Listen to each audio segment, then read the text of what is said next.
Gravar primeiro, pronto. Bom, vamos começar então. Primeiramente, vamos ver o que é pneumática e hidráulica. Eu sei que muita gente já trabalha na área, já sabe o que é, mas vamos começar do zero, porque tem muita gente que nunca ouviu falar sobre isso e tem pessoas que ouviram falar, mas não sabem do que se trata. Pneumática e hidráulica são duas formas de energia, dois tipos diferentes de energia. Até agora, qual o tipo de energia que a gente estudou? A energia elétrica. A gente viu que a energia elétrica ela é capaz de gerar calor, luz e movimento, certo? Ai, vocês estão escutando o cachorro latir, tá latindo muito, desculpa. Movimento. Essa é a palavra que a gente vai usar daqui em diante. Já os tipos de energia pneumática e hidráulica, eles não são capazes de gerar luz, por exemplo. Eles geram calor, mas não um calor que a gente consegue utilizar, como no caso da energia elétrica. Mas eles são tipos de energia que geram movimento. Então, quando a gente fala em pneumática e hidráulica, a gente fala em tipo de energia para gerar força e movimento, certo? E eles são dois tipos de energia muito utilizados na indústria. Provavelmente, se vocês trabalham em indústria, vocês já tiveram contato, porque praticamente toda fábrica tem alguma máquina, algum equipamento que trabalha ou com hidráulica ou com pneumática, ou os dois, certo? Quem tiver aí algum comentário a fazer, quiser contar alguma coisa aí de onde trabalha, pode ficar à vontade, tá? Então, começando com isso, pneumática e hidráulica são tipos de energia que gera movimento, força e movimento.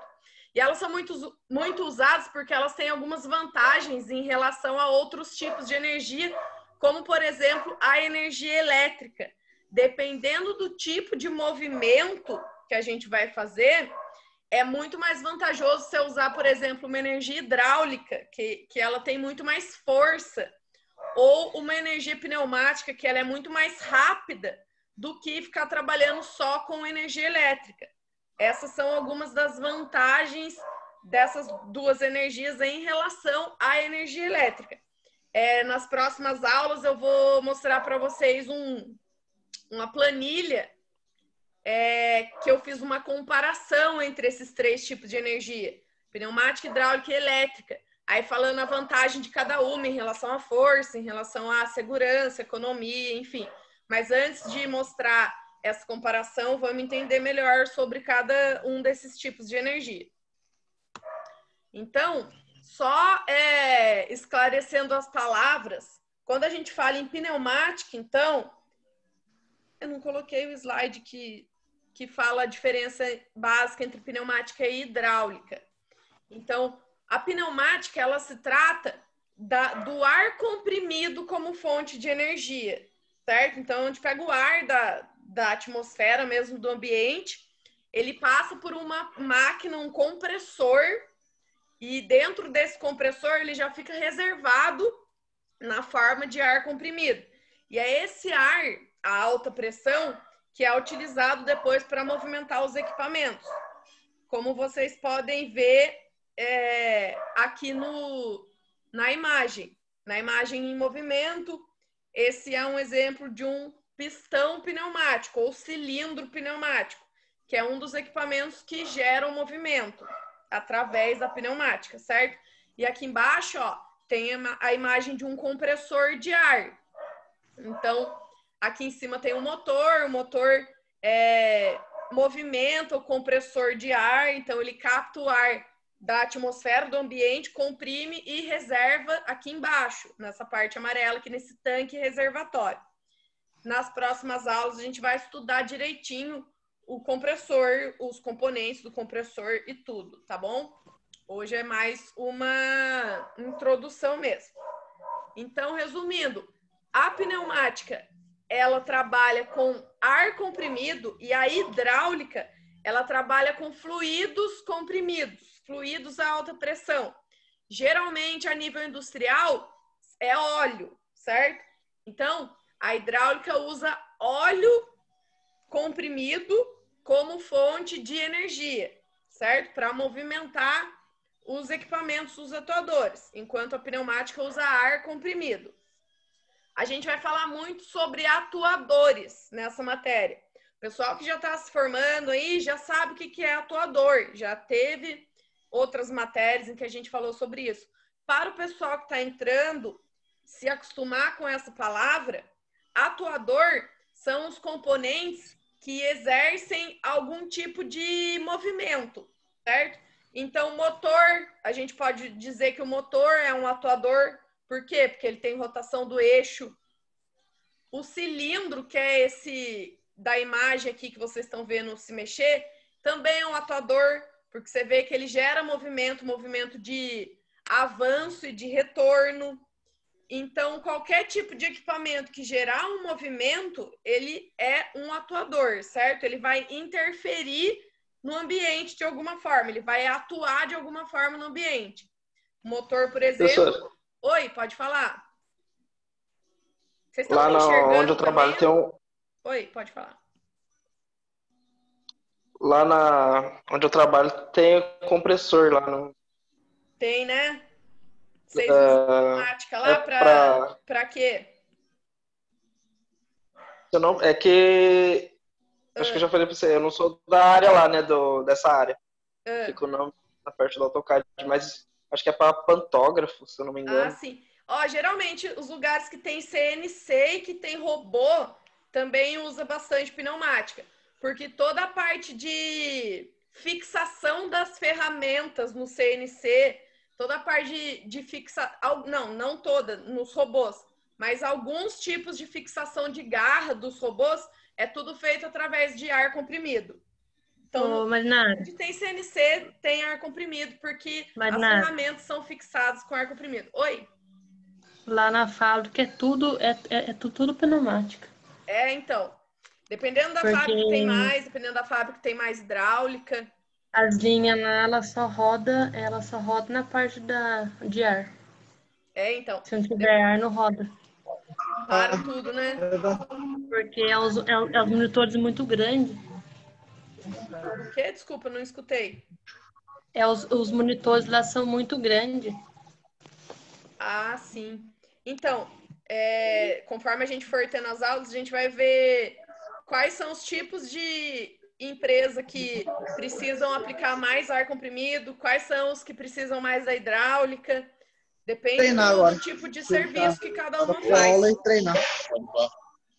Vocês estão conseguindo ver minha cara também ou só está aparecendo os slides? Não, tudo. Ô, professor. Oi. Os atuadores são tão importantes assim na máquina de CNC que pode falar. Que vem o ar, se não tiver no nível certo, a máquina é capaz de parar ou ela começa a dar pau na operação dela. Sim. Professor, a senhora poder travar o Márcio aí, professor? Não tá dando pra senhora ouvir nada.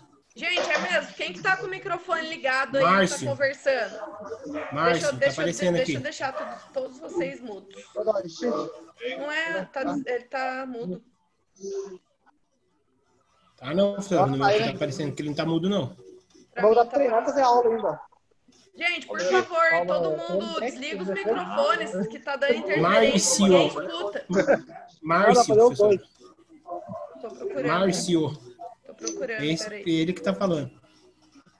Tá difícil achar. Achei. Pronto. Bom, vamos continuar então.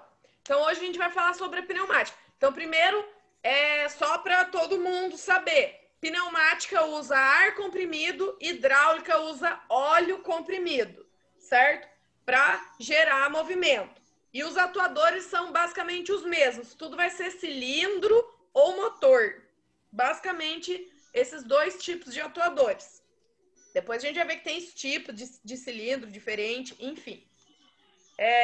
Esses tipos de movimento, quais os movimentos gerados pelo ar comprimido? Pode ser movimento linear que é movimento de vai e vem, como vocês estão vendo aí na imagem. Então, movimento para frente e para trás, pode ser para cima e para baixo. Movimento rotativo, então eu posso ter um motor, um eixo girando continuamente através do ar comprimido também, ou posso ter rotação limitada, movimento angular, então ele não dá uma volta completa, como se fosse, por exemplo, um limpador de para-brisa, que fica vai e vem rotacionando, mas não dá uma volta completa. Inclusive, em grandes veículos como caminhões e ônibus, os limpadores de para-brisa, eles são pneumáticos também. Nos ônibus tem bastante coisa que funciona através da pneumática. Por exemplo, a porta, quando faz aquele barulhinho para abrir e fechar a porta de ônibus, ela abre e fecha através de um cilindro pneumático. Vocês podem prestar atenção quando vocês andarem de ônibus, na parte de cima da porta, que vocês vão ver o cilindrinho pneumático. Enfim, e como eu já falei, o ar comprimido é obtido através dos compressores e conduzido para os atuadores, que basicamente são os cilindros e motores. Hoje é só uma introdução, tá? Mas pode ficar tranquilo, quem nunca viu nada disso, que cada aula a gente vai analisar uma coisa diferente. Então, vai ter uma aula só de compressor, uma aula só de atuador e assim por diante. Continuando, então. Aqui eu coloquei alguns exemplos de aplicações em que áreas que a gente usa o ar comprimido. Na indústria em geral, como eu falei, movimento de elevação, fixação, como eu falei para você, a ferramenta do CNC, ela é fixada através de ar comprimido. As garras de robô, algumas são fixadas através de ar comprimido. Prensamento, porém, um prensamento leve. Então, não pensem que o ar comprimido ele vai ter força para fazer o trabalho de uma prensa hidráulica, porque não vai. O ar comprimido, ele é uma fonte de energia para fazer serviços leves e rápidos. Então, é empurrar, elevar, subir, descer uma mesa. Esse é o tipo de serviço indicado para o uso do ar comprimido. No ramo automotivo, como eu falei para vocês, em freios, portas de caminhões, ônibus, limpador de para-brisa, então grandes veículos trabalham com ar comprimido, trens, navios, toda a parte de sinalização, buzina, enfim. Tem muito ar comprimido no ramo automotivo também. E na área médica, principalmente na área dos dentistas. O motorzinho de dentista, ele é todo... O funcionamento dele é a base de ar comprimido também. Quando vocês forem no dentista, vocês podem perceber as mangueirinhas. Vai ter mangueirinha para todo lado, ligando nos equipamentos, certo? Por quê? Porque é uma energia limpa. A gente vai ver mais para frente que essa é uma das características do ar comprimido. Ser uma energia limpa. E isso é muito importante em certas áreas.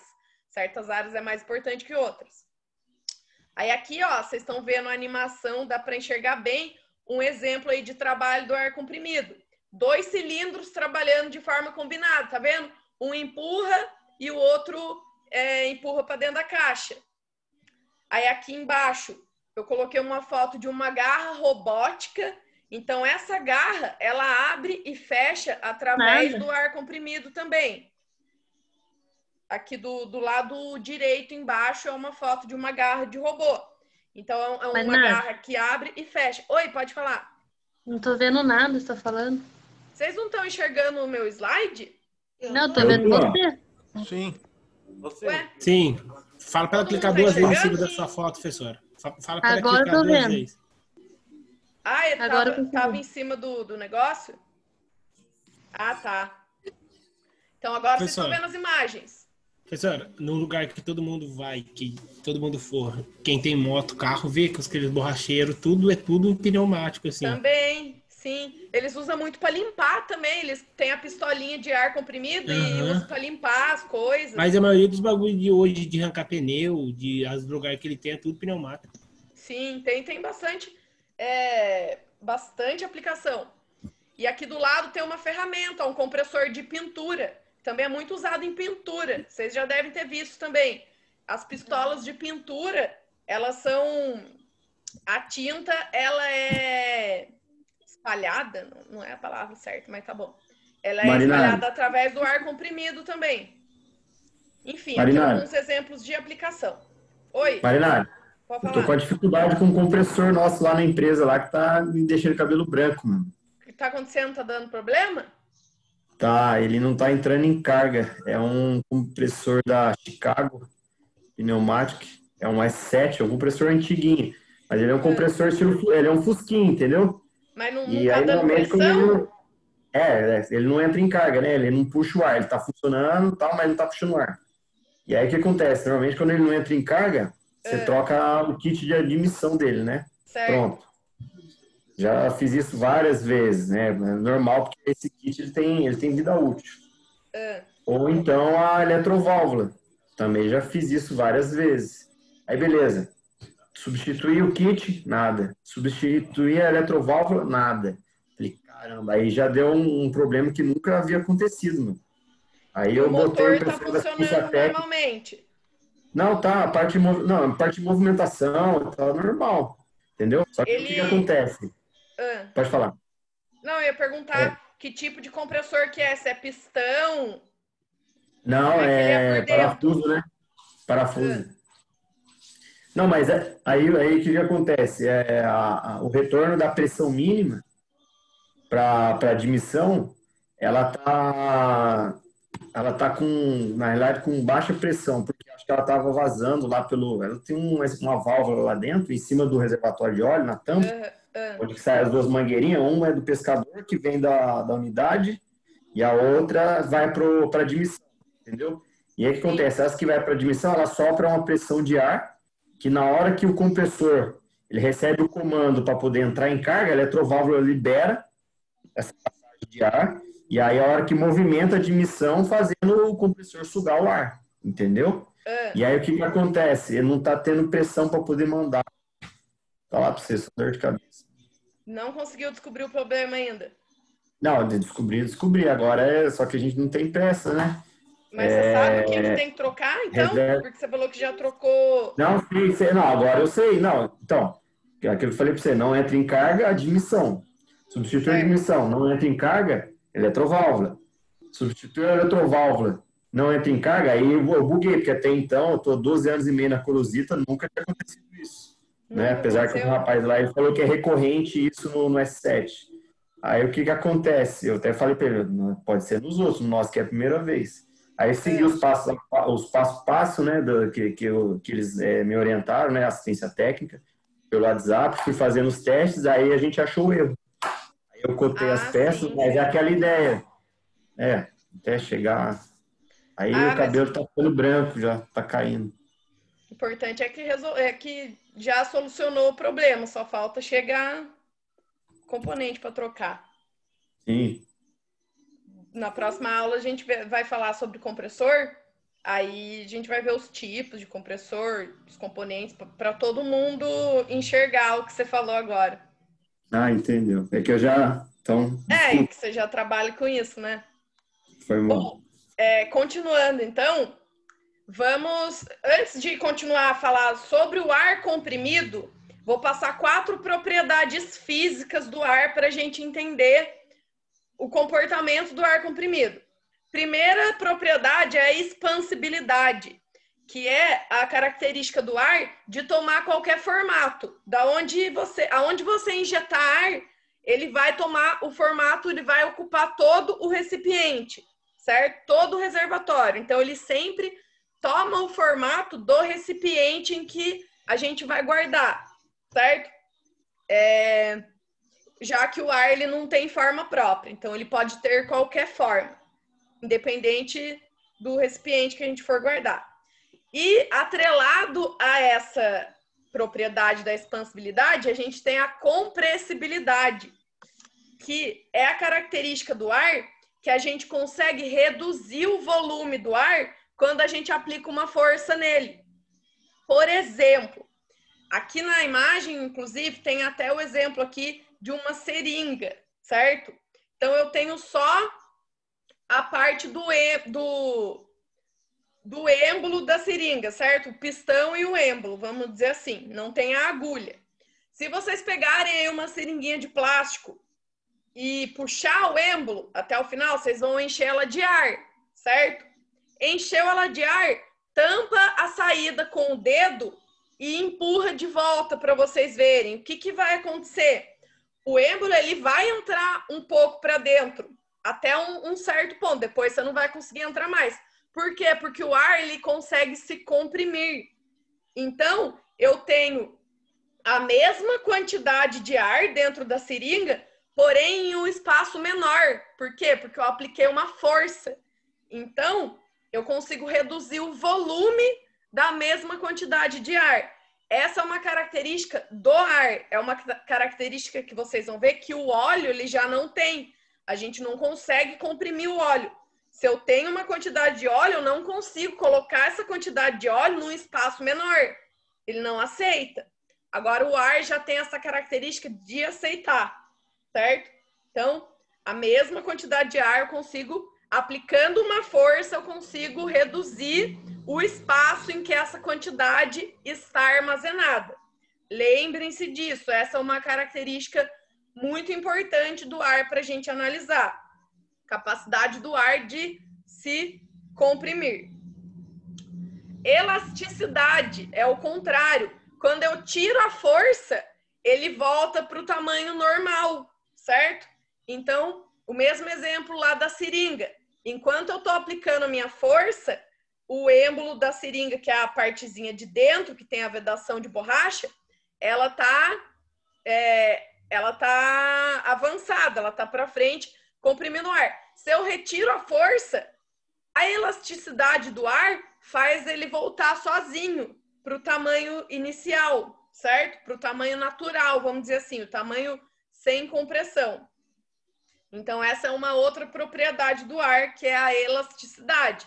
Eu consigo comprimir, mas da mesma forma o ar ele consegue voltar ao volume normal, naturalmente.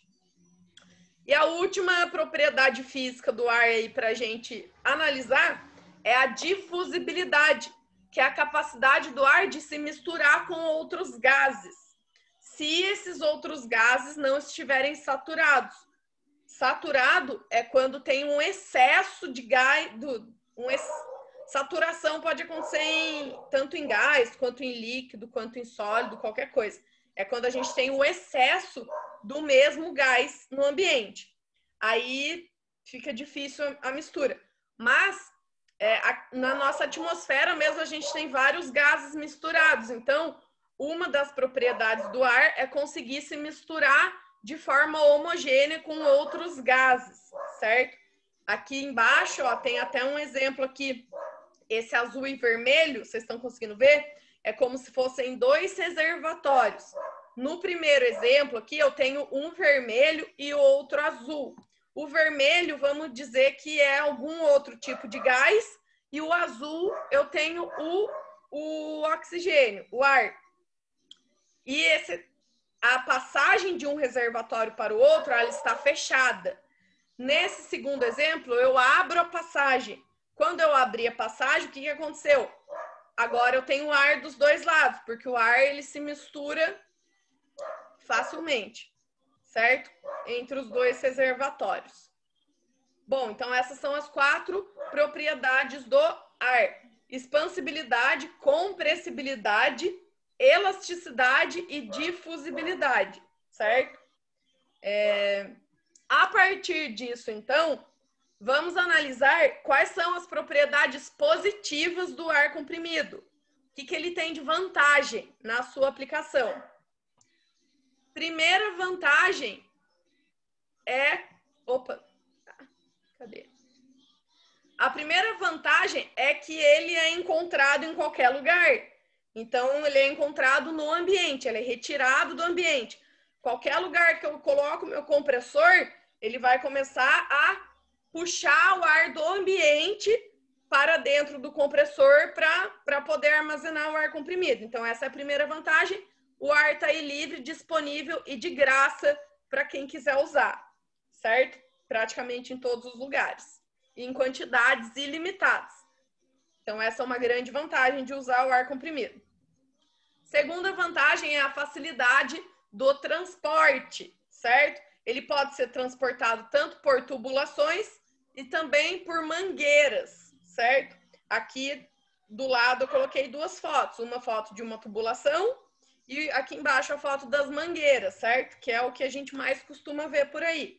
É o transporte do ar comprimido através das mangueirinhas azuis. Então, a gente não precisa se preocupar com retorno, diferente do óleo, que a gente não pode simplesmente descartar, a gente tem que se preocupar no transporte, mas também para onde esse óleo vai voltar. Depois que ele passar por todo o sistema de movimentação, ele tem que voltar para algum lugar. Já com ar comprimido, a gente não precisa se preocupar com isso. Ele consegue ser transportado a longas distâncias, certo? Então, a gente tem uma certa facilidade em transportar o ar comprimido. E também a gente tem uma facilidade em armazenar o ar comprimido, certo? Então, a gente pode comprimir esse ar e não precisa usar ele no mesmo momento. Dependendo da aplicação, a gente já usa na hora. Vocês vão ver que a maioria dos compressores, eles têm um sensor de pressão. Então, ele liga, o compressor liga sozinho, enche o reservatório até uma certa pressão. Quando o sensor vê que o reservatório já chegou na pressão, ele desliga. Desliga e aí a gente vai usando o ar que está lá dentro, vai consumindo, vai consumindo. Quando esse sensor vê que o nível de pressão caiu, porque a gente já consumiu bastante, aí ele liga de novo para voltar a encher. Então, fica nessa, enche, desliga, esvazia, ele liga de novo, enche. Então, o armazenamento, ele é bastante fácil. Se a gente não quiser usar nesse momento, quiser só encher e deixar lá armazenado, ou fazer reservas de emergência, conseguimos fazer também sem muitos problemas. Só tem que tomar cuidado com vazamento, vedar bem, porque senão o ar vaza. Fora isso, não tem problema nenhum em armazenar. Temperatura também é uma grande vantagem de utilizar o ar comprimido, porque a temperatura ambiente ela não influencia no ar comprimido, não influencia nas propriedades do ar. Então, a gente pode trabalhar com ar comprimido em ambientes hostis, com temperaturas extremas, certo? Que o ar não vai ter alteração nas suas propriedades. Diferente do óleo, que a gente vai ver que o óleo hidráulico ele não pode ser utilizado em ambientes que trabalham a alta temperatura, porque o calor influencia nas propriedades do óleo. Então, ele influencia na viscosidade do óleo, ele perde a força e a pressão que ele tem na temperatura normal.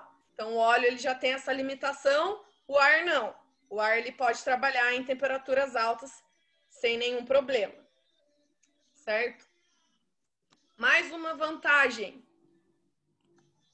é a segurança, porque é só ar, então não tem risco de explosão, não tem risco de incêndio. Vocês podem achar o risco de explosão tá no compressor. Se ele armazenar muito ar lá dentro do reservatório, vai chegar uma hora que ele vai explodir. Não, porque tem válvula de segurança nos compressores. Então, se por algum motivo ele estiver enchendo além da capacidade, simplesmente tem uma válvula que vai abrir e vai deixar o ar escapar. Acabou. Então, tem... Oi, pode falar. Tem que tomar cuidado também na hora de manusear ele, né? Não bater no corpo, não bater na boca. Então, o maior cuidado com segurança que a gente tem é no manuseio do ar comprimido. Não pode usar sem óculos de segurança, porque se bate no olho, é uma pressão muito grande de ar que tá vindo. Tem que tomar cuidado até com corte. Se tiver corte na mão, às vezes entra ar comprimido e incha o dedo. Entra bolha de ar na corrente sanguínea. Então, é perigoso. Eu tinha um professor que falava que a diferença entre a pneumática e a hidráulica é que a pneumática deixa cego e a hidráulica mata. Então tem que tomar cuidado com o manuseio do ar comprimido, certo? Não pôr no ouvido, não pôr no olho, porque é uma pressão muito forte. Pneumonia, né? Vai acabar com a roupa, a bate ar. Ah, o pessoal é louco. O povo limpa a mão, o ar. Então, sem contar que tem, normalmente depois do compressor tem um filtro, sabe, por segurar o óleo, porque querendo ou não, ainda vai um pouco de óleo para a linha. Sim, isso é muito importante. E esse óleo, ele é cancerígeno, entendeu? Então essa situação de você estar batendo no ar, você não está vendo, não é aquela coisa que o pessoal acha que às vezes é como se fosse abrir uma torneira e o óleo jorra. Não é só ar que tem ali. Exato, entendeu? Tem partículas de óleo ali, entendeu? Então isso aí acaba penetrando dentro dos seus poros, faz mal. E essa válvula que você falou aí, de alívio de pressão, é um pressostato, né? Então, o pressostato, ele é responsável por fazer esse controle de encher e parar de encher quando chega uma certa... Mínima para entrar em carga e máxima para poder entrar em alívio. Além do pressostato, a gente ainda tem no próprio reservatório uma válvula de segurança. Ah, sim, a válvula de segurança, Sim, que é de escape rápido. Então, chegou numa certa pressão, que é o limite dela, o próprio ar faz ela abrir e escapar. Então, tem vários dispositivos de segurança. Espera aí que eu acho que meu notebook está fora da tomada. Tá acabando a bateria.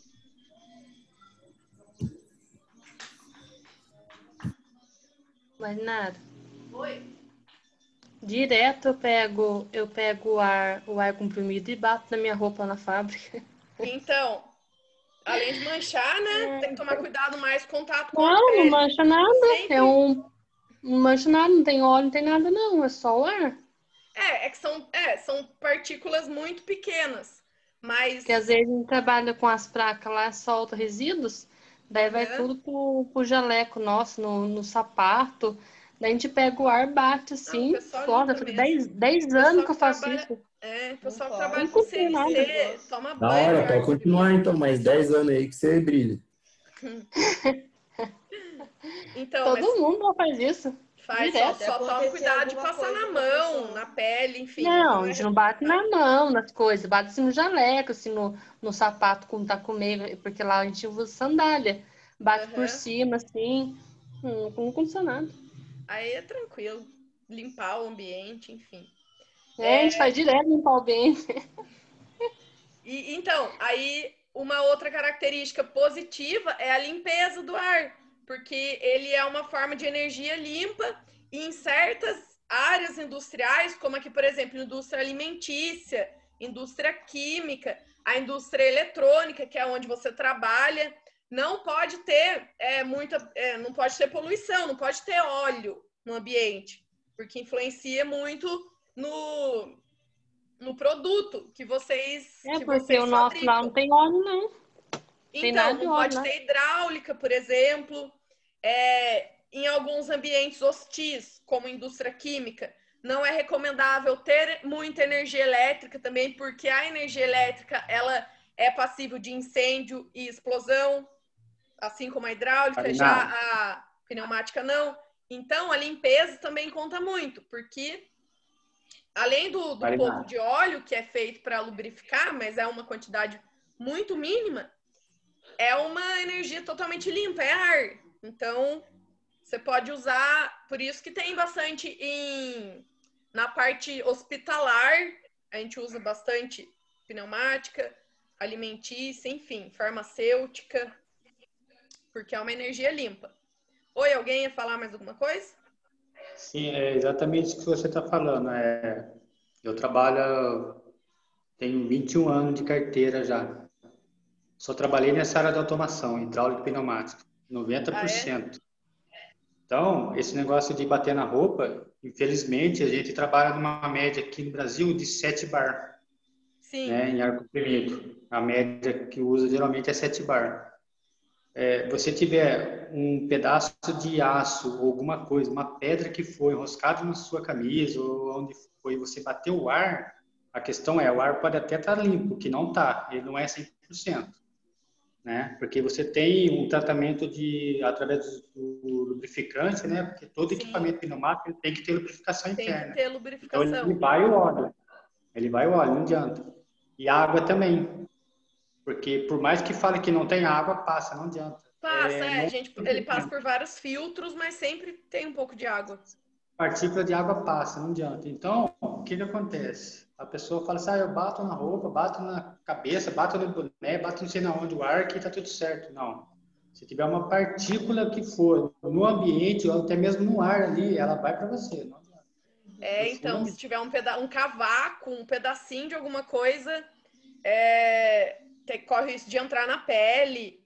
Então, é perigoso, não é para ficar usando assim não. Esse assunto mensalmente está lá na empresa, no DSS. Mensalmente. O pessoal faz, né? Não adianta. Faz mesmo. Então, mas essas foram as propriedades positivas do ar comprimido. Vou ver se tem mais alguma. Ih, peraí que falhou aqui. Socorro. Não tô conseguindo mexer no meu slide. O que aconteceu aqui? Pronto. Continuando. Opa. Mais algumas propriedades positivas são a construção dos elementos, que são elementos simples e resistentes. Então, são equipamentos leves comparado à hidráulica, tá? Então, são elementos menores, mais leves, mais baratos, mais simples de se funcionar, de se fazer manutenção. Então, essa é uma vantagem dos elementos utilizados na hidráulica. Quando eu falo elementos, são os atuadores, que são os cilindros, os motores, as válvulas, que a gente vai estudar também bastante sobre as válvulas, tipo de válvula, para que elas servem, simbologia das válvulas. Enfim, são elementos simples e baratos, comparados com os elementos hidráulicos. Velocidade é uma das principais vantagens da pneumática. Quando a gente precisa trabalhar com velocidade, mas não precisa de muita força, é a hora que você pode automatizar a sua linha inteira com pneumática, certo? Porque ela chega a grandes velocidades de trabalho, certo? O ar, ele movimenta bem rápido os equipamentos. Inclusive, a pneumática ela é feita para trabalhar em grandes velocidades. Se você precisar trabalhar em velocidades muito baixas, muito controladas, ela já não é indicada, porque já não é tão simples controlar a velocidade do ar comprimido de forma minuciosa, tá? Controlar no geral a gente consegue. Próximo tópico é a regulagem, como eu falei, a gente consegue regular. Então, a gente consegue regular a pressão, consegue regular a velocidade desse ar, certo? O compressor, ele tá gerando ar a uma certa pressão, que nem acho que foi o Silvio que falou, né? Que a gente trabalha com 7 bar, esse é o limite máximo de pressão em que é vantajoso financeiramente utilizar o ar comprimido. Se você precisar de pressões maiores, já não é tão vantajoso usar o ar comprimido. Aí você pode usar um outro tipo de energia, por exemplo, a hidráulica, que daí você consegue pressões muito maiores e forças muito maiores, certo? Mas até um certo nível de força e pressão é recomendável usar a pneumática. Essas são, vocês já podem ir captando algumas das diferenças entre a pneumática e a hidráulica. Uma tem mais força, outra tem mais velocidade, e assim vai. Agora, algumas das propriedades negativas do ar comprimido. Como o pessoal já falou aí, a preparação do ar. O ar ele tem que ser muito bem filtrado, porque senão, se passar muita água... Por quê? Quando o compressor capta o ar do ambiente, no ambiente é cheio de água misturado com o ar. O nosso ar que a gente respira, ele é úmido. Então, na hora que esse ar é comprimido, a água vai junto. Só que como o ar vai ficar denso, vai ser comprimido, o ar vai subir e a água ela vai ficar no fundo do reservatório parada. Então, é bom, é recomendável sempre vocês esvaziarem até a água do reservatório. Embaixo do reservatório tem uma válvulazinha que você abre para deixar a água escorrer. Você vê que se você ficar muito tempo sem abrir essa válvula, vai escorrer muita água de dentro do reservatório. Aí você fala, da onde surgiu essa água? Se aqui dentro só tem ar, ela vem do próprio ambiente, ela está misturada no ar. E mesmo escorrendo essa água, ainda passa água pelo ar comprimido. Então, ela tem que ser filtrada, secada e também lubrificada. Como o pessoal falou, tem que colocar um pouco de óleo nesse ar para não ressecar as mangueiras.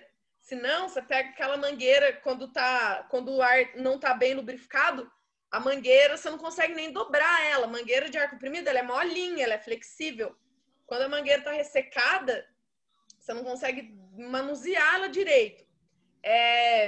E também pela passagem de ar por dentro dos equipamentos, certo? Para que o ar passe de forma mais fácil, mais lubrificada por dentro dos equipamentos, para tratar os equipamentos internamente. Passar por dentro das válvulas, por dentro dos cilindros, para conservar os equipamentos. Então, tem que ter uma lubrificação desse ar, porque o ar ele é seco. E a filtragem também, ela protege os equipamentos contra a oxidação, para não reduzir a vida útil dos equipamentos.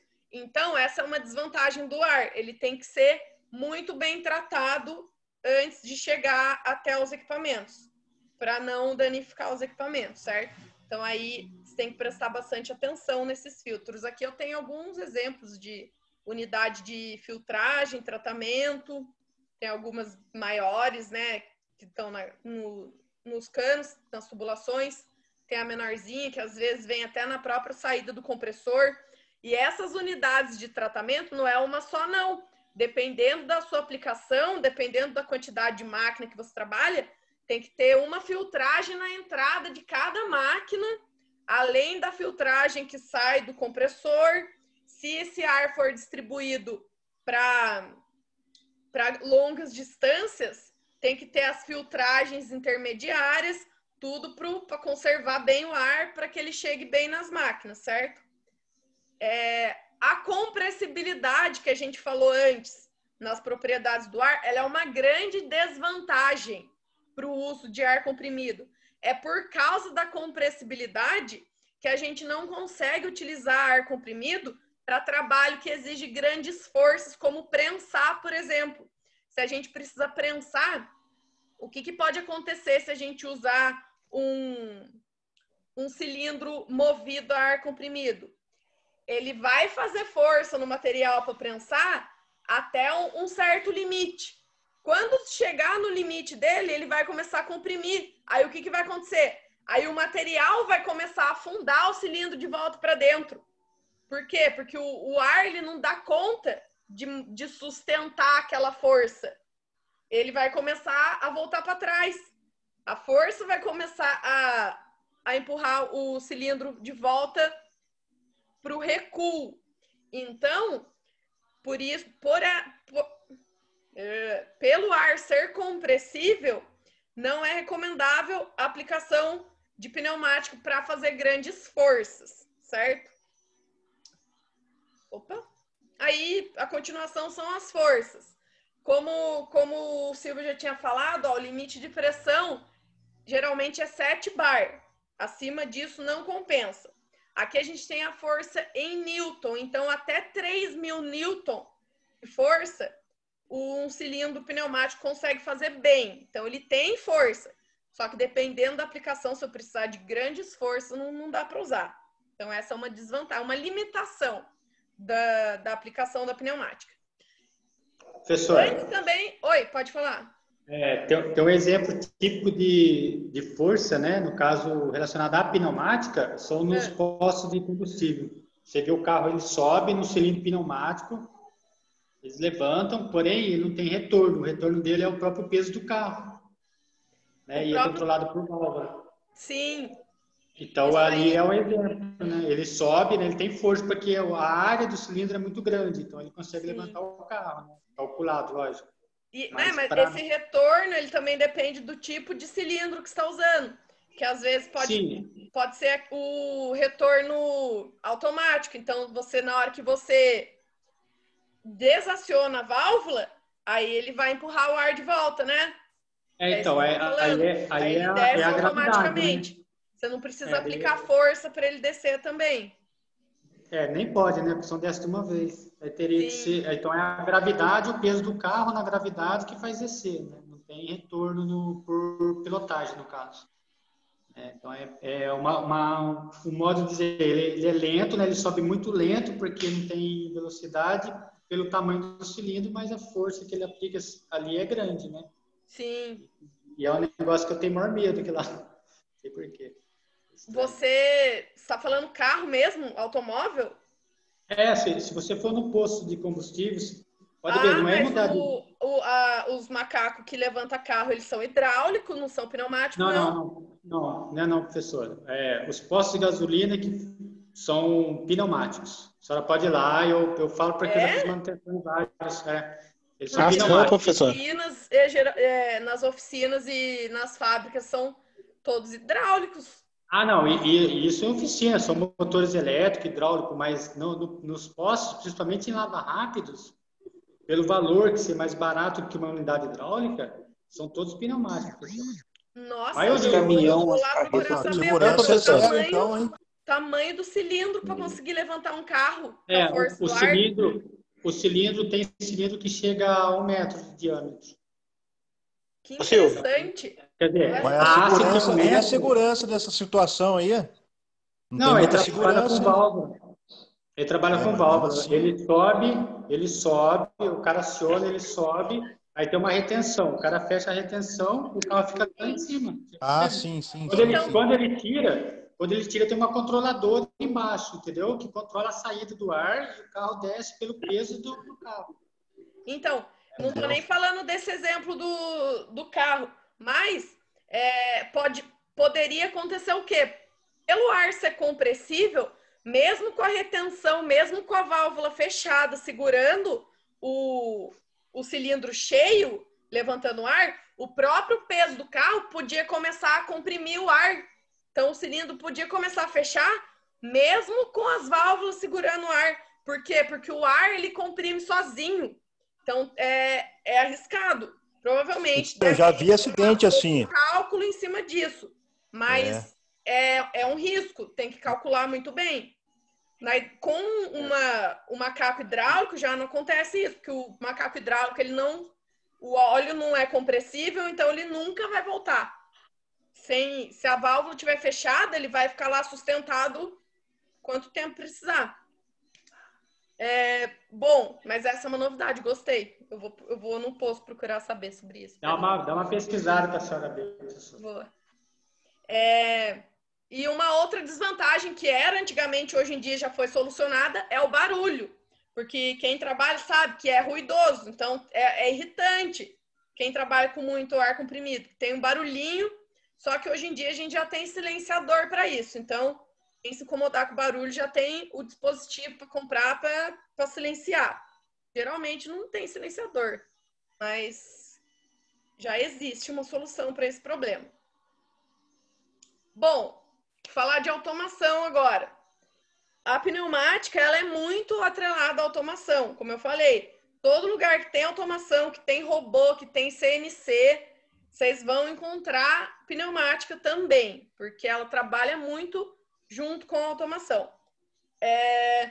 São necessários diversos elementos para fazer todo esse sistema funcionar. Como a gente está falando aí, tem os atuadores, tem as válvulas, tem os equipamentos de filtragem, tem os compressores, os motores, tem vários tipos de válvula diferentes para regular tudo certinho. A gente vai estudar separadamente cada componente desse.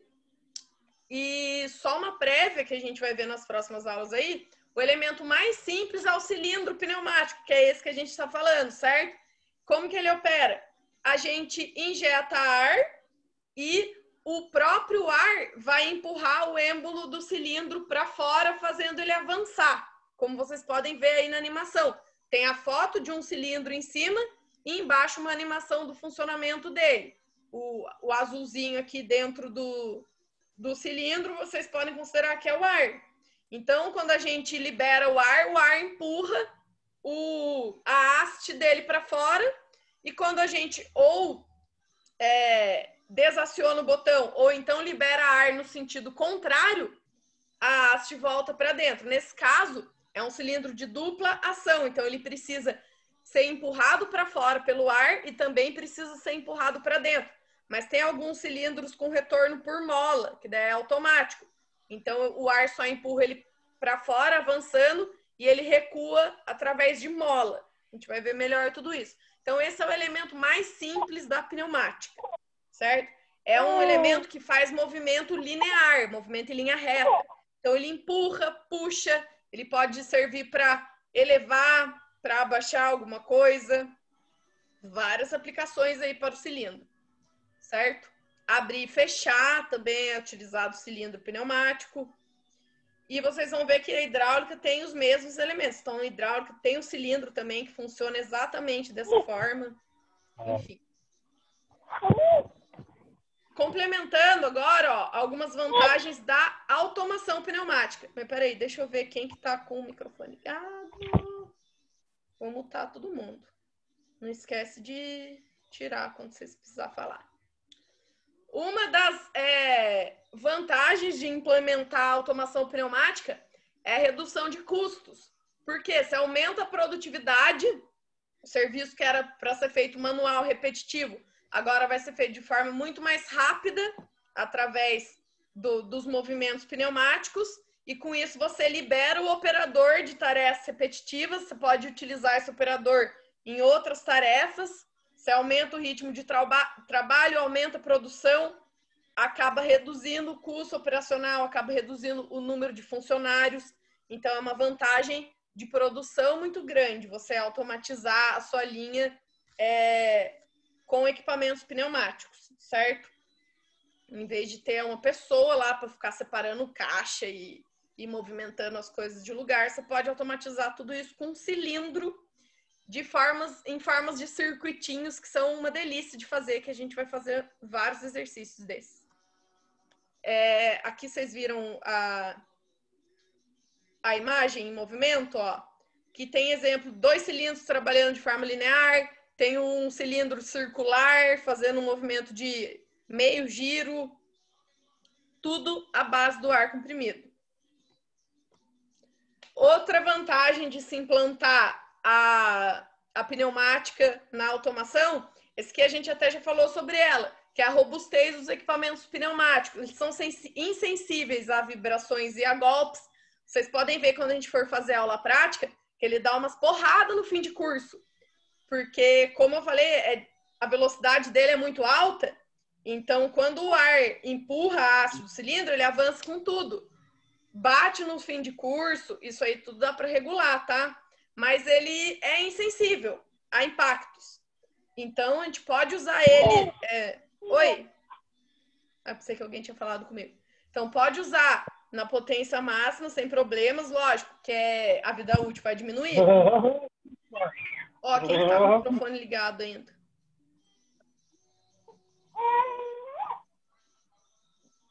Pessoal, quem tá com o microfone ligado? Enfim. Então, e ele tem fácil manutenção também. Então, são equipamentos resistentes. Resistência a ambientes hostis, a gente já falou mesmo. Então, atmosfera corrosiva, submersão a líquido, em vários tipos de ambientes, a gente pode aplicar equipamentos pneumáticos. Só tem que prestar uma atenção no tratamento superficial dos equipamentos, principalmente para ambiente corrosivo, enfim. Tem que ter um tratamento adequado. Mas o tipo de energia pode usar tranquilamente, que não tem nenhuma influência sobre o tipo de energia. Segurança também. A segurança, ela também parte porque a gente só trabalha com pressões moderadas. A gente não trabalha com altíssimas pressões, como no caso da hidráulica, que pode matar uma pessoa esmagada, ou se estourar uma mangueira, se algum equipamento sai do controle, pode ferir muito gravemente um operador que esteja por perto. Já a pneumática, é raro acontecer isso, porque trabalha com pressões menores. Então, pode acontecer um acidente, uma mangueira escapar, dar uma chicotada em alguém, mas nada muito grave, certo? Só tem que tomar cuidado com a área dos olhos, enfim, com a área que pode ser afetada pelo jato de ar. Simplicidade de manipulação também. Vocês vão ver pelas aulas práticas que a gente vai fazer que é muito fácil fazer instalação, ligar os equipamentos, fazer a instalação de válvulas, manusear o compressor. Então, é tudo muito fácil, muito prático. Não precisa de uma mão de obra muito especializada. Então, é uma mão de obra mais barata para mexer em equipamentos pneumáticos. Diferente da hidráulica, que daí já precisa ter um conhecimento maior, ter uma habilidade maior para trabalhar com os equipamentos, porque são equipamentos maiores, são equipamentos que passíveis de vazamento, que fazem muita sujeira. Oi, pode falar. Essa aula de pneumática você já deu para minha turma, né? Até que a gente for na oficina montar lá o painel. Então, eu já passei vocês lá no painel, mas não foi a aula de pneumática. Eu não lembro do que foi. Se foi sensores e atuadores, alguma coisa assim. Pneumática, até que tivemos que montar. Então, vocês mexeram na pneumática, mas não era essa matéria. Eu não lembro o que eu fui fazer com vocês lá. Vocês mexeram no painel, vocês vão fazer isso de novo, vão fazer circuito. Agora vocês vão mexer com eletropneumática também, que eu acho que vocês não viram ainda. As limitações da pneumática, como eu falei, o ar precisa ter uma boa preparação para realizar trabalho. Eu estou sendo repetitiva, gente, mas que é para guardar mesmo, que é muita informação. Então, para a gente ir com calma, para eu só não ir vomitando um monte de coisa e vocês ouvindo uma coisa em cima da outra e depois não lembrar de nada, eu prefiro trabalhar bem cada tópico. Então, a aula de hoje é para isso mesmo. É para forçar nesses temas que são muito importantes para quem trabalha com pneumática. Forçar que o ar tem que ser muito bem preparado, forçar que as vantagens e as desvantagens dele, para vocês saberem onde pode e onde não pode aplicar, tá bom? Tá acabando já, pode ficar tranquilo.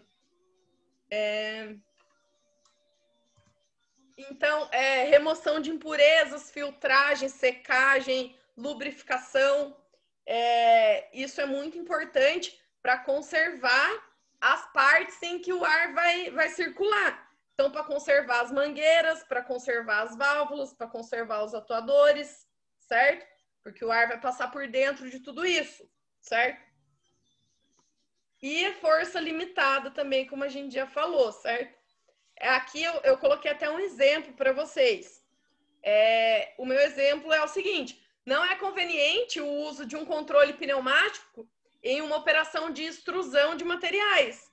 Por quê? Porque na extrusão a gente precisa de altas forças para a gente conseguir fazer a extrusão de um material metálico, por exemplo. Pressão. A gente precisa de alta pressão. Só que a gente pode usar nesse mesmo processo a pneumática para recolher e transportar as barras prontas, já extrudadas. Porque aí requer uma força menor, certo? Do que para modelar essas barras. Então, tem que ter o discernimento para saber aonde dá para aplicar a pneumática e onde é melhor achar outro tipo de energia.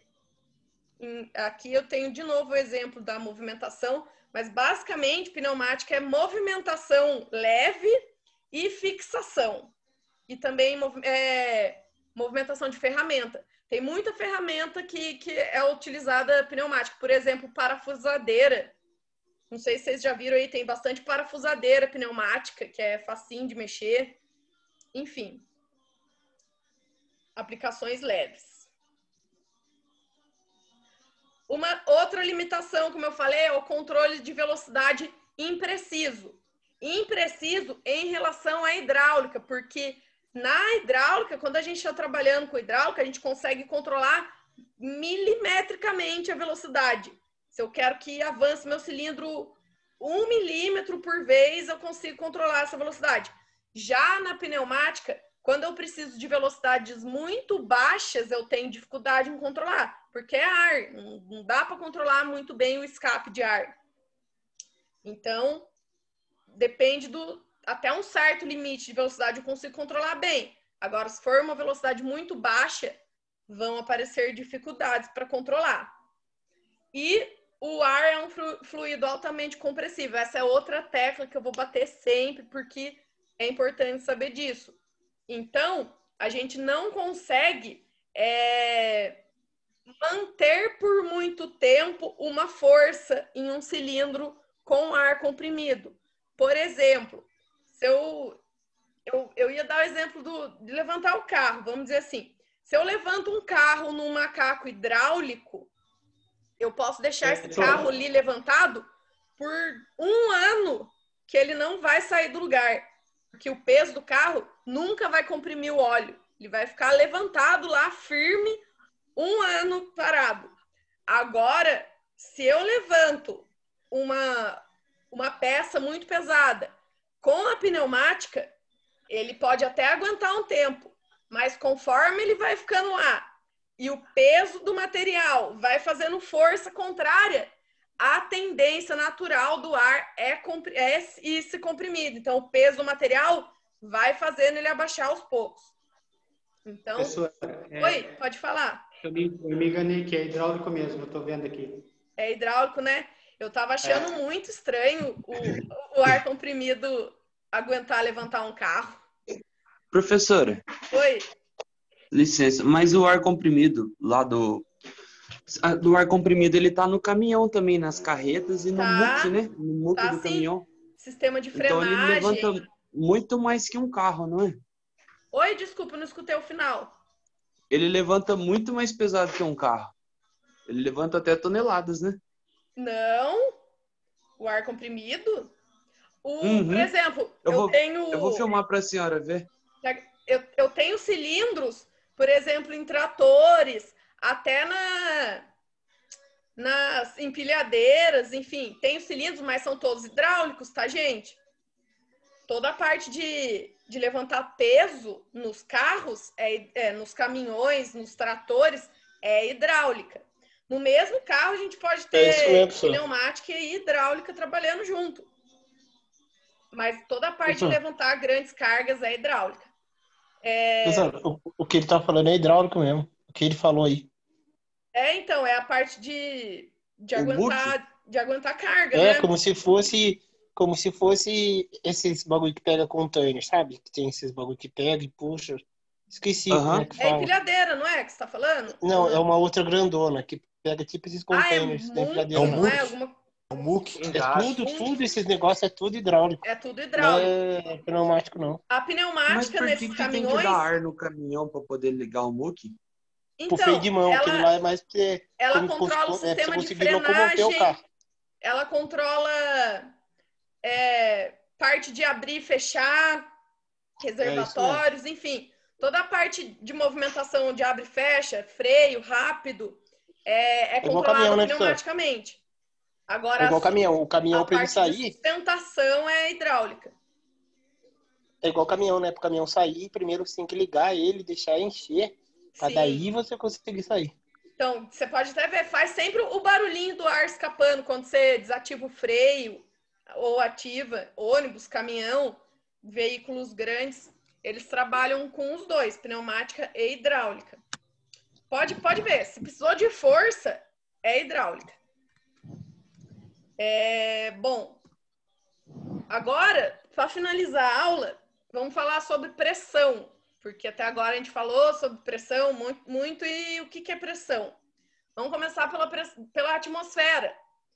Para quem não lembra das aulas de ciência da escola, tá aqui a fotinha, ó, das camadas que a gente tem em volta do planeta, camada de gases, camada de outras coisas que eu também não lembro bem, mas a atmosfera é a camada de gases que envolve o planeta. Eu até coloquei aqui que os 2 principais gases que tem mais em grande quantidade na atmosfera é o oxigênio e o nitrogênio, certo? E o ar, ele tem peso. Então, as camadas inferiores de ar, até chegar em cima da nossa cabeça, elas vão sendo comprimidas uma por cima da outra. Então, o peso de ar que chega na nossa cabeça não é o mesmo peso que tem lá a muitos metros de altura para cima, onde um avião passa, por exemplo.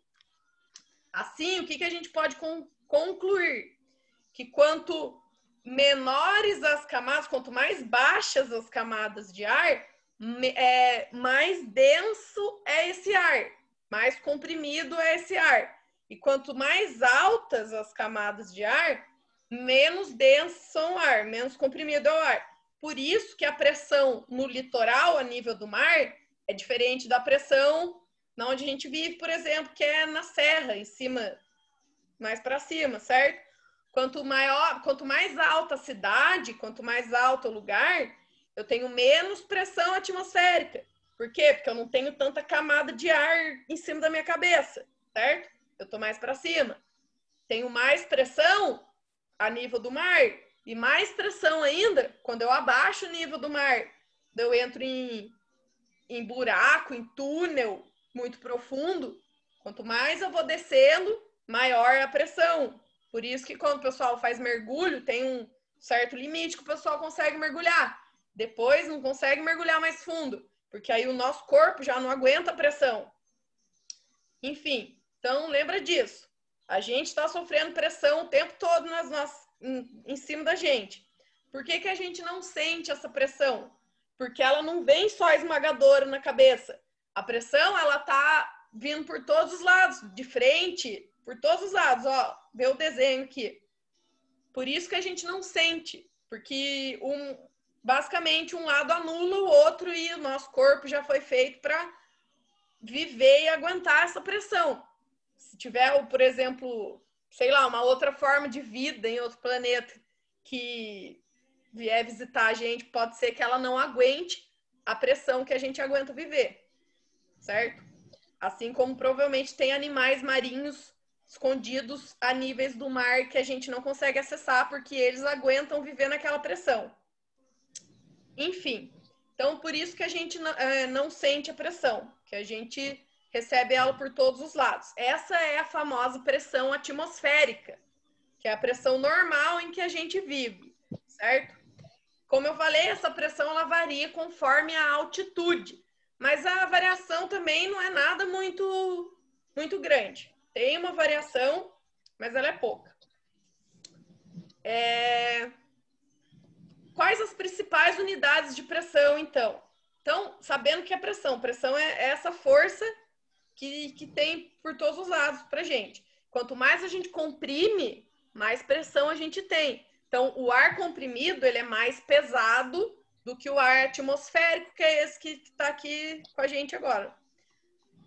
Vou focar nas 3 principais unidades de pressão que vocês vão encontrar por aí para trabalhar, que é o quilograma-força por centímetro quadrado, que é o kgf por centímetro quadrado, o PSI, que é uma unidade de pressão inglesa, certo? Que é bastante utilizado também. E o bar, que também a gente usa muito aqui no Brasil, certo? Eu até coloquei aqui, o PSI é libras por polegada quadrada, então você vê que as unidades de medida são todas inglesas, libra e polegada são unidades de medida inglesa, diferente do kgf por centímetro, que é a unidade do sistema internacional, que é o que a gente está acostumado a usar. Então, a gente está acostumado a trabalhar com o sistema métrico, metro, centímetro, milímetro e quilograma também. Então, você vê que quilograma e libra são 2 medidas de força, por exemplo, e centímetro e polegada são 2 medidas de comprimento. Só que cada uma está no seu sistema próprio. E o bar, que eu coloquei até aqui a curiosidade do que é o bar. Ele é um múltiplo da bária. Então, um bar, ele é equivalente a 100 bárias. E o que é uma bária? Coloquei até aqui no cantinho. É uma unidade de pressão em um sistema diferente aí que é único, que é o CGS, que é centímetro, grama, segundo. Então, tem esse... Eu não sei qual que é a utilidade desse sistema, mas ele existe. Então, aí aqui coloquei os valores, enfim, mas a gente usa muito o bar como pressão. Aqui do lado tem uma tabela que também ajuda muito a gente, que é uma tabela relacionando quanto vale cada uma dessas unidades. Então, ó, 1 kgf, a gente costuma arredondar que ele vale 14,7 PSI e a gente arredonda que ele vale 1 bar também. Então, 1 bar e 1 KGF vale a mesma coisa, só o PSI que muda. Então, aqui tem a comparação entre os três, é legal para a gente saber. Então, começa a lembrar disso. Se eu falar 1 bar, é a mesma coisa que eu falar 1 KGF. Se eu falar 2 bar, 2 KGF. A única que eu preciso dar uma transformada é o PSI, porque 1 bar vale 14,7 PSI. Esse instrumento aqui em cima é um pressostato. É um reloginho que mede pressão. Geralmente, quando tem ar comprimido, já em algum lugar vai ter um pressostato. Tem um no próprio compressor e tem outros nas máquinas, nas entradas das máquinas, enfim. Vocês vão ver bastante pressostato. Esse relógio, então, ele indica a qual pressão está o meu reservatório. Geralmente, o pressostato tem 2 escalas nele. Esse aqui da foto, por exemplo, ele tem a escalinha vermelha, que é a escala de PSI, e a escala preta por fora está em KGF por centímetro quadrado. Então, dependendo aí dos pressostatos que vocês forem encontrar, vocês vão ver a escala dele. Pode ter uma dessas 3 unidades que são as mais utilizadas. Depois vocês olham lá na onde vocês trabalham para ver qual que é a unidade do pressostato de vocês lá. Outras unidades de pressão que vocês podem encontrar por aí que não são tão comuns, mas eu vou deixar aqui só para título de curiosidade, que é o quilopascal, certo? Também é uma unidade usada no Sistema Internacional de Unidades. Ela vale a força de 1 newton aplicada sobre uma superfície de 1 metro quadrado. E ela foi descoberta por esse senhor aí da foto, o Pascal, que ele é matemático, filósofo, físico, muitas coisas. E essa que eu acho muito legal, só coloquei por curiosidade, que é o milímetro por coluna de mercúrio. Hoje em dia não se utiliza mais, é uma das formas mais antigas de medir pressão, se não for a mais antiga, se eu não me engano. Eu coloquei como curiosidade, porque até hoje a gente usa para medir pressão arterial. Então, quando a gente fala pressão 12/8, por exemplo, a gente está falando na escala de milímetro por coluna de mercúrio. 12/8 na coluna de mercúrio. O mercúrio, ele é não sei se é ainda, mas na época ele era o material mais denso que existia. Então, o líquido mais denso era o mercúrio. Aí o rapaz colocou o mercúrio dentro de um tubo de ensaio, encheu o tubo e virou ele dentro de um recipiente aberto que também tinha mercúrio, virou ele de cabeça para baixo. Aí o que acontece? Ele cria um vácuo, parte do mercúrio sai para fora e parte continua dentro do tubo de ensaio. Aí a comparação da altura do mercúrio que fica dentro do tubo de ensaio e a altura que fica para fora no recipiente é essa comparação de 12/8, é sempre 2 números. Só coloquei por curiosidade, que eu achei legal. É uma forma que a gente usa para medir pressão até hoje. Oi, pode falar. O interessante do mercúrio aí, eu não sei se alguém já teve a oportunidade de tentar levantar uma bigorna, aquela pedação de ferro pontudo. O negócio pesa uns 50 quilos ou mais. Se você colocar ele dentro de um balde cheio de mercúrio, a bigorna flutua. Ah, é? Eu vi um vídeo esses dias, eu vou tentar achar e jogar no grupo lá. Eu não tenho certeza se é o mercúrio, mas é um líquido prata e ele não chega a molhar. Ele encosta nos objetos, ele não molha. Procura o vídeo, manda lá pra gente. Quero ver também. Vou mandar. Então, e a questão da pressão. Tem a ver com a densidade, né? O material menos denso é o que vai flutuar. Pô, então ele é mais denso do que uma bigorna. A bigorna é pesada pra caramba e ela flutua. Então, o cara coloca assim, parece uma tampinha de garrafa. Então o líquido consegue ser mais denso do que o material da bigorna. Sempre o material menos denso vai flutuar. Sim. E a questão da pressão, a gente pode ter o bom exemplo da garrafa PET, né? Se ela estiver vazia e aberta, a pressão interna dela é igual à pressão externa. E fica uma contra a outra, fazendo força bem no material da garrafa. Exatamente. Se você tirar o ar de dentro da garrafa, no caso, assim, um exemplo, você sugar o ar lá de dentro, o que amassa a garrafa não é o vácuo lá dentro, mas é a pressão fora da garrafa. É a pressão atmosférica, né? Por quê? Exatamente. Porque daí você não tem a força externa, a força interna dentro da garrafa para empurrar e anular, né? Exatamente. É isso que você falou, um ótimo exemplo. Dá para amassar aço com isso. Eu vi um vídeo também bem interessante, o cara amassou, sabe aquele tonel de óleo azul? O cara tirou pressão de dentro? Isso, ele esvaziou e isolou, soldou todas as tampinhas lá. Aí o que ele fez? Ele tacou fogo no tonel, pro lado de fora. O tonel ficou inteirinho, cheio de fogo. Aí ele apagou com bastante água.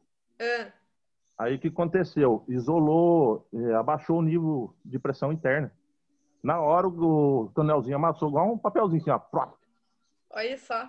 Manda pra gente também. Quero ver Vou ver se eu acho esses 2 vídeos. Então. Ô, professora. Oi. O mercúrio, a densidade dele é 13.600 quilos. Você achou aí? Achei, só joguei no Google. Isso, ele é muito denso. Eu acho que até hoje ele é o material mais denso, então. Não encontraram nenhum mais denso que ele. E isso aí é antigo, hein? Essa descoberta é de 1643. A descoberta do Torricelli. Enfim, mas hoje em dia caiu em desuso esse tipo de unidade, tá? Existem equipamentos hoje em dia mais eficazes para medir pressão. Se eu não me engano, esse tipo de equipamento ele mede temperatura também, aquela temperatura de termômetro antigo, também é mercúrio que sobe e desce, aquele líquidozinho vermelho. Sim. Continuando então, para terminar, finalizar a aula. Diferença entre força e pressão, que a gente está tanto falando, força, pressão, o que que é?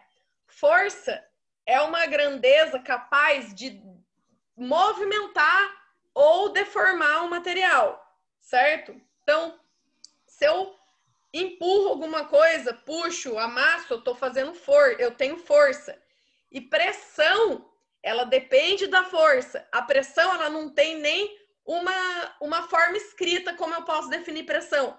Eu consigo definir pressão com uma bela de uma fórmula matemática que vocês estão vendo aí. Pressão nada mais é do que a força dividida pela área onde essa força está sendo aplicada. E aqui eu coloquei um exemplo e para vocês nunca mais esquecerem o que é força dividido pela área. Olha esse cara pisando aqui num tapete de prego. Pensa assim, se eu tenho um prego só e eu pisar nesse prego, o que acontece? Vai furar o meu pé, certo? Por quê? Porque eu tenho a força do meu peso, certo? Em cima de uma área muito pequena, que é a área da cabeça de um prego, certo? Então, eu estou fazendo a força do meu peso sobre uma área muito pequena. O que vai acontecer? Vou ter uma pressão violenta, certo? Então, quando eu tenho uma área pequena e numa força, eu tenho muita pressão, certo? Por isso que o meu pé vai furar. Agora, se eu tiver vários pregos e pisar, o que vai acontecer? Eu vou ter o mesmo peso, vou ter a mesma força. Só que agora essa força, ela está sendo distribuída por cima de uma área muito maior. Tenho várias cabeças de prego agora sustentando essa força. Ou seja, a pressão vai diminuir. Então agora eu posso pisar tranquilamente que eu não vou furar meu pé. Por quê? Só por causa da pressão. Porque agora eu tenho mais área de contato entre a minha força, que é o meu pé, no caso, que está aplicando a força do peso. Agora eu tenho toda essa área de contato com o prego. E não só uma pequena área. Então, pressão é isso, é força dividido pela área. Quanto menor a minha área, menos força eu preciso fazer para conseguir um certo valor de pressão. Eu não vou passar cálculo para vocês hoje na primeira aula, mas mais para frente eu vou passar. Quando chegar na parte hidráulica, eu vou passar o cálculo do princípio da prensa. Mas já anotem essas duas fórmulas. Na verdade, é a mesma fórmula, só inverter as coisas. Então, para calcular pressão, eu divido a força pela área que eu estou aplicando essa força. E para eu calcular a força, eu multiplico a pressão pela área. Se eu multiplicar a pressão que eu estou fazendo na área, eu acho a força que eu tenho. Anota isso aí, que é importantíssimo. E, como eu falei, a gente não define pressão falando. A gente define pressão com essa fórmula. Pressão é igual a força dividido pela área, certo? Só que para fazer valores equivalentes, já falei sobre isso, sobre as 3 medidas de pressão. Mas se vocês precisarem calcular alguma coisa ou pensar rápido, lembra, 1 kgf, que é uma medida de força também, equivale a 10 newton. Então, eu posso ter a medida ou em kgf ou em newton. 1 kgf vale 10 newton, isso para força. E para pressão, 1 atm, que é a pressão atmosférica, que é a pressão natural do ar, 1 atm vale 1 bar e vale 1 kgf. E qualquer uma dessas valem 14,7 psi, certo? Então, essa pressão atmosférica que a gente está sendo aplicada a ela, vale 14,7 psi, vale 1 bar ou vale 1 kgf por centímetro quadrado. Pode ter qualquer uma dessas unidades de pressão. E para finalizar, não sei se vou passar isso agora para vocês, não. Deixa eu ver que horas são. Ah, dá tempo de falar assim. Finalizar agora mesmo. Último slide. Ó, só para finalizar, esse é o princípio do macaco hidráulico. O que acontece? Eu tenho uma pequena área de um lado. Isso aqui, vamos dizer que seja um macaco. Do lado menor, eu aplico a minha força e o lado maior é o lado que vai levantar o carro, certo? Como aqui no primeiro lado eu tenho uma área menor, eu posso aplicar uma força menor. Eu aplico a força da minha mão mesmo. Às vezes, se eu tiver um macaco manual lá, eu tô aplicando a minha força, que não é grande, certo? Nessa área. O que acontece? Essa mesma força que eu apliquei, ela vai gerar uma pressão, certo? Essa pressão, quando ela é aplicada numa área maior, ela gera uma força maior. Então, essa força maior é a força que vai aguentar levantar um carro. Então, é tudo relacionado com aquela fórmula que eu falei, de pressão, força e área. Eu estou aplicando uma força pequena numa área pequena. Essa força pequena numa área pequena está gerando um valor de pressão, está gerando uma pressão. Essa mesma pressão que eu criei, se ela for aplicada numa área maior, que é a área de saída aqui, ela vai gerar uma força maior. Na próxima aula a gente vai calcular isso aí, mas hoje eu só estou falando, certo? Aqui tem até escrito, mas eu não vou entrar em detalhes hoje sobre isso, não. Tá bom, eu falei muito já hoje. Vão descansar. Ficou alguma dúvida?